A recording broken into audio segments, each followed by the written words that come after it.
បាទទស្សន័យបងប្អូនវិលមកជួបជាមួយខ្ញុំសាជាថ្មីទៀតហើយថ្ងៃនេះខ្ញុំនឹងបរៀនបងប្អូនរបៀបឆែកเพจរបស់យើងមូលហេតុអីបានបាត់ដោយសារអ្វីអញ្ចឹងណា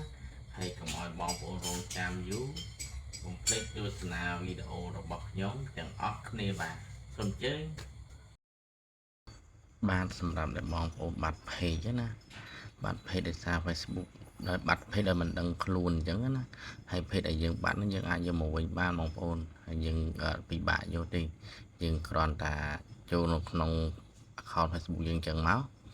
យើងចូលអញ្ចឹងមកហើយយើង scroll ទៅយកពាក្យថា page បងប្អូន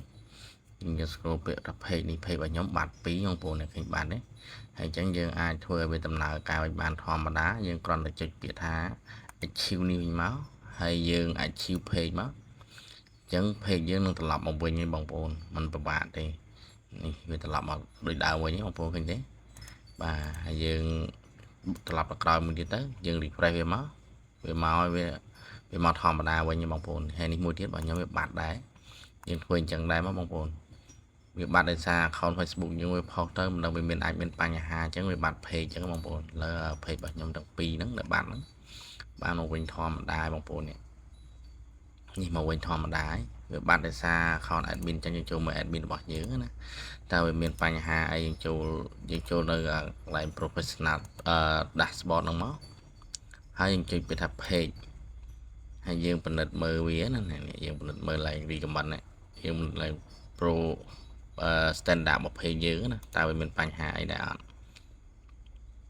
នេះបងប្អូនមានបញ្ហាឃើញទេបងប្អូនហើយចង់ដឹងថាវាមានបញ្ហាអីខ្លះដល់ថ្ងៃណាអីគឺបញ្ហាអីយើងអាចចូលមើលតាមហ្នឹងណានេះអញ្ចឹងដល់ថ្ងៃទី15វាមិនឲ្យយើង comment មិនឲ្យយើង add friend ហើយមិនឲ្យយើង start now conversation អីផ្សេងទេប៉ុន្តែផុតថ្ងៃ15 admin យើងនឹងមកធម្មតាវិញឯងបងប្អូននេះឃើញវាឡើងក្រហមហ្នឹងឯងបងប្អូនអញ្ចឹងដល់វាយើងចូលទៅមើលដល់ក្នុងហ្នឹងទៅវាកំណត់ឲ្យយើងធ្វើថ្ងៃ15ដល់ថ្ងៃទី15ទៅ account page របស់យើងនឹងមកធម្មតាវិញហើយមកធម្មតាវិញហើយវានឹងបាត់អាកន្លែង CY នេះអាកន្លែង your account has restriction វានឹងបាត់កន្លែងហ្នឹងបងប្អូនហ្នឹងហើយយើងចាំដល់ថ្ងៃហ្នឹងនេះដោយសារយើងផុសខុសយើងប្រហែលជាអាចផុសខុសគោលការណ៍អីមួយរបស់វាអញ្ចឹងណា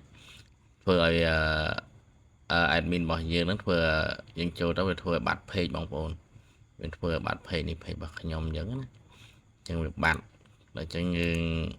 ចូលមើលតាមហ្នឹងដោះស្រាយតាមខ្ញុំទៅបងប្អូនដោះស្រាយតាមខ្ញុំទៅនឹងបានមកវិញធម្មតាហើយអញ្ចឹងវីដេអូរបស់ខ្ញុំមានតែប៉ុណ្្នឹងឯងបងប្អូ